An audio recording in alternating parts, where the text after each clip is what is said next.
Hi everyone, welcome to my channel. Today I'll show you how I baked this cake with ricotta cheese and chocolate droplets. So let's get started. First, you have to separate the egg whites from the egg yolks. Whisk the egg yolks, then add the granulated sugar, the seed oil, and milk. You may also use vegetable oil here. Then, followed by the ricotta cheese.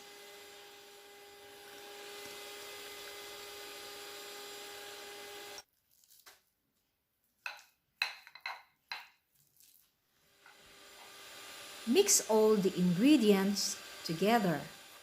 The next thing to do is get the flour and sift it before adding it to the batter. Add the flour little by little, followed by the baking powder. Sift the baking powder also, and add a pinch of salt. Add also 1 lemon zest.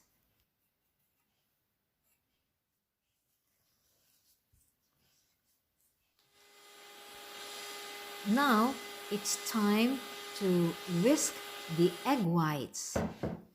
When they are foamy and stiff, add to the batter.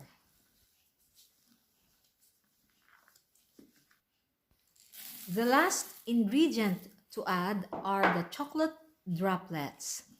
Leave 2 tablespoons of chocolate droplets to be scattered on top of the batter and serve also as decoration. By the way, I use a cake pan with a diameter of 25 centimeters.